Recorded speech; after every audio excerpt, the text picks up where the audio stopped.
Hello students, welcome to online classes of Shivaji Group of Institution. Myself Jyoti Mishra and I am your history teacher. Now let's start the chapter The Mughal Empire. In my previous video, I had explained you the chapter Medieval India, the Delhi Sultanate. There are the 5 ruling dynasties in Delhi Sultanate. These are the Slave dynasty, the Khilji dynasty, the Tughlaq dynasty, the Sayyid and the Lodi dynasty. And now we will start from the Mughal Empire. Mughals didn't come to India to trade, but to conquer and rule, which they did not nearly 200 years. They established a strong and powerful empire which ruled over India from 1526 to 1707. Till the death of Aurangzeb, the empire weakened and declined after the Aurangzeb's death, though the Mughals continued to rule in and around Delhi. It was finally ended by the British after the Great Uprising of 1857. 1526 CE से start हुआ Mughal empire, 1707 CE में finish हुआ और week होना start हो गया था after the death of Aurangzeb.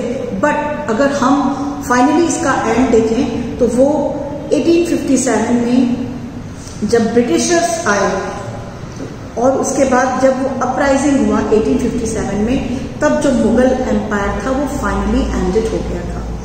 सबसे पहले हम पढ़ेंगे, जैसे कि हम लोग हर चैप्टर्स में पढ़ते हैं, कि हमें किसी भी चैप्टर्स के बारे में हिस्ट्री का मतलब होता है जो चीज हो चुकी है.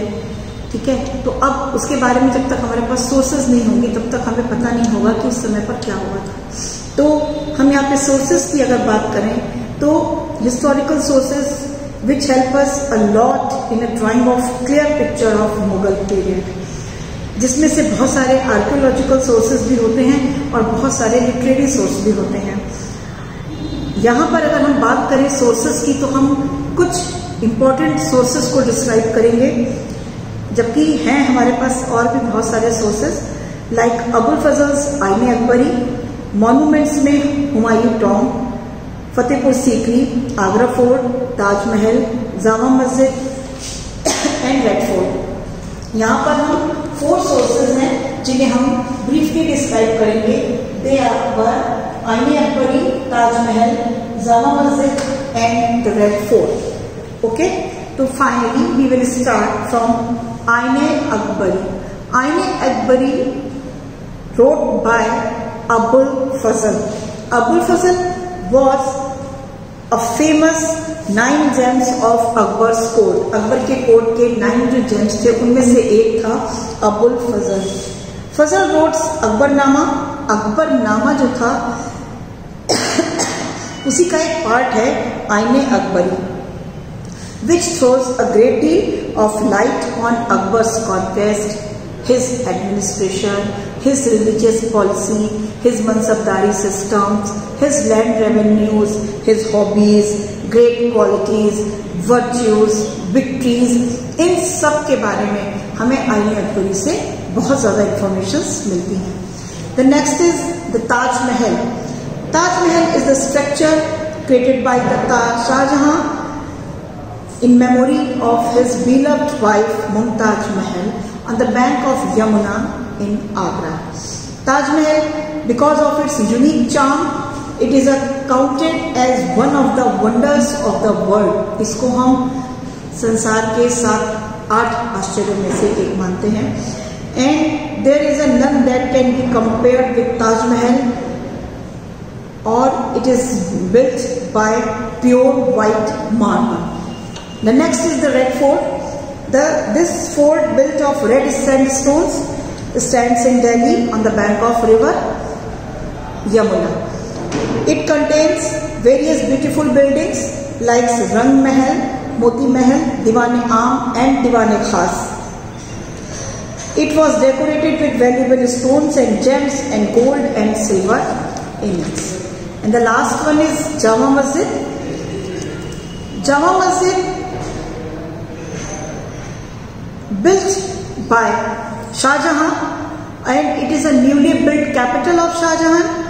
It is one of the largest mosque in India and was completed in 10 years at a cost of about 10 lakhs rupees.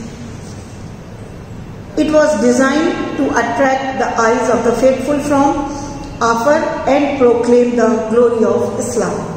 So these are the sources of archaeological sources and literary sources of Mughal Empire. And now, I think rulers. There are many rulers in Mughal Empire. The first is the Babur. Babur is the founder of Mughal Empire. And then is Humayun. Babur's son was Humayun. Humayun's son was Akbar. Akbar was a great ruler of Mughal Empire. Then Jahangir. After Jahangir, the Shah Jahan. And the last is Aurangzeb. And now we will discuss here about the Akbar. Akbar the Great. The time of Akbar is 1556 to 1605. इस during में जो अकबर था उसने बहुत सारी victories, बहुत सारा religious work, very good administration system, spy system, mansabdari system, ये सारी चीजें जो थी वो अकबर ने करी. Akbar is considered is one of the greatest ruler. He ruled for about 50 years. उसने 50 years तक रूल किया. And he was not only a conqueror but a patron of art and literature. सिर्फ एक विजेता नहीं था, आर्ट और लिटरेचर भी उसको बहुत अच्छे से आती थी. His court was famous for the 9 gems, with each person excelling in different needs. अलग अलग जो है वो फील्ड्स के उसमें 9 gems थे उसके, जिसको हम लोग नवरत्न भी बोलते हैं. इसके साथ ही the policy of religious tolerance जो अकबर था उसने सभी रिलीजन के साथ में बहुत ही इक्वालिटी का जो है वो इक्वालिटी को मेंटेन करा था. He ascended to the throne at the tender age. बहुत 30 years की एज में ही वो जो है वो उसको थ्रोन मिल गया था, बट वो बहुत छोटा था, इसलिए जो बैरम खां थे उसके किंगडम में उन्होंने उसको बहुत ज़्यादा हेल्प किया था. He followed the policy of conquest. कहाँ तक उसका एक्सपेंड किया था उसने अपनी जो है एम्पायर को. His empire extended from Afghanistan in the west to the Bay of Bengal in the east and Himalaya in the north and the Vindhyas in south. He married Rajput princes and appointed Rajputs to high position. उसका ऐसा मानना था कि अगर राजपूत के साथ हम अपने अच्छे रिलेशंस रखते हैं तो to win the loyalty of the Rajput is very important to rule successfully. अगर हमें सक्सेसफुली रूल करना है तो हमें राजपूत को जो है वो अपना फ्रेंड्स बनाना बहुत इंपॉर्टेंट है. इसके साथ उसने जजिया टैक्स जो था और जो पिलग्रिम टैक्सेस थे उनको इम्पोज कर दिया हिंदूज के ऊपर से. उसकी मनसबदारी सिस्टम बहुत फेमस है और म्यूजिक, आर्ट और आर्किटेक्चर में ही फ्लोरिस्ड अंडर हिज रूल. बहुत ज़्यादा हर चीज़ें फ्लोरिस्ड हुई इसके रूल में. अब बात करते हैं मुगल एडमिनिस्ट्रेशन की. The credit of laying a sound foundation of Mughal administration goes to Akbar. Akbar ने ज़्यादातर जो है शेरशाह सूरी की पॉलिसीज को ही इम्प्रूव किया और फॉलो भी किया था. उसके जो एडमिनिस्ट्रेशन था उसमें इंडियन और पर्सियन दोनों ही सिस्टम जो थे वो उसी पे बेस्ड थे. उसके जो एडमिनिस्ट्रेशन था उसके 2 पिलर्स थे. The first is the absolute authority of the emperor and the strength of the army. The central and the provincial administration. अब हम देखते हैं कि हमने किस तरह से उसके एडमिनिस्ट्रेशन को कितने पार्ट्स में डिवाइड किया. The first part is the central and the provincial administration. Central और प्रोविंशियल जिसमें जो होल एम्पायर था was divided into 15 provinces. 15 provinces में उसका होल जो था एम्पायर डिवाइड था. हर एक का इंचार्ज सूबेदार होता था. The Diwan was incharge of collection of land revenue. दीवान कलेक्शन ऑफ लैंड रेवेन्यू का इंचार्ज था.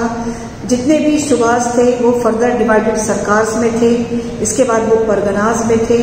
परगनाज जो था वो फौजदार के अंडर में होता था और उसको असिस्ट करता था सूबेदार. अबुल फजल ने अपनी बुक में इन सब एडमिनिस्ट्रेशन के बारे में बहुत अच्छे से इन्फॉर्म किया है.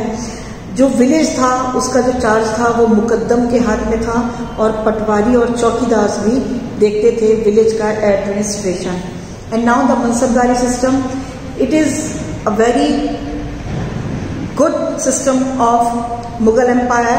The Mughal administration was a military administration, और अपनी सक्सेसफुल फंक्शनिंग के लिए Akbar introduce a new type of system known as the mansabdari system. Mansab जो था वो एक रैंक होती थी, ईच ऑफिसर्स और नोबल वॉज गिवन, उन्हें दी जाती थी ये रैंक, जिसको हम लोग, और वो लोग मनसबदार कहलाने लगे थे। स्मॉलेस्ट जो मनसबदार होता था उस इन चार्ज ऑफ 10 हॉर्सेस का होता था, और हाईएस्ट मनसबदार 5000 का होता था। But the princes had higher number also. The mansabdars were transferred from one area to another, उन्हें एक एरिया से दूसरे एरिया में ट्रांसफर भी कर सकते थे। They were paid a fix salary, and mansabdar maintain an army according to the rank of their mansab, अपनी उन्होंने एक आर्मी भी मेंटेन करी थी। 33 ग्रेड्स ऑफ मनसबदार्स थे, and they were assign land called jagirs, और उनको कुछ लैंड भी दी जाती थी जो कि जागीर कहलाती थी। लैंड रेवेन्यू जो था, land revenue was the chief source of income of the state during the Mughal period. हमें ज़्यादातर देखा हिस्ट्री में जो भी मेन रेवेन्यू का सिस्टम होता था वो लैंड रेवेन्यू ही होता था, और उससे बहुत ज़्यादा टैक्सेस मिलते थे। और the foundation of the agrarian system was laid down by the Akbar. Akbar का रेवेन्यू मिनिस्टर राजा टोडरमल थे, और उन्होंने ही इंट्रोड्यूस किए, अकबर के साथ मिलके मैनी रिफॉर्म्स किए इन हिज रेवेन्यू डिपार्टमेंट, जिसमें फर्स्ट था land was measured into bighas with the help of bamboo jaribs. All the cultivated land was classified into 4 division. जितनी भी कल्टिवेटेड लैंड्स थी उनको 4 डिवीजन में क्लासिफाइड किया था, जिनको कहते थे पोलास, परौती, चाचर and पंजर। Total produce of each bighas of the first 3 kinds of land was determined. The share of the state was fixed. The cultivators were allowed to pay their land revenue in cash or kind. In case of famine, drought or other unexpected calamities, अगर कोई unexpected calamities हो जाती थी तो remission भी grant होता था। As a result of these measures, the revenue of the state greatly increased. The cultivators became better off, and the country became prosperous. The abundance of food also made the life of common man better and happier then. So, ये हमने आज Mughal empire के बारे में पढ़ा, किस तरीके से मुगल एम्पायर के क्या सोर्सेस थे, कब ये स्टार्ट हुआ। हमने इसके सोर्सेस भी पढ़े, जिसमें हमने Taj Mahal, the red fort, Jama Masjid, Abul Fazl's आईन अकबरी के बारे में पढ़ा। देन हमने मुगल एम्पायर, जिसमें कि हमारे बाबर, हुमायूं, अकबर, शाहजहां, जहांगीर और औरंगजेब, ये जितने भी रूलर्स थे, इसमें हमने अकबर द ग्रेट को पूरा ब्रीफली डिस्क्राइब किया, जिसमें हमने बताया कि अकबर, उसका एडमिनिस्ट्रेशन, उसका मनसबदारी सिस्टम, लैंड रेवेन्यू सिस्टम, जो कि एक मुगल एम्पायर को एक बहुत प्रॉस्पेरस और राइज के फॉर्म में ले गया था। That's all for today. Thank you. Have a nice day.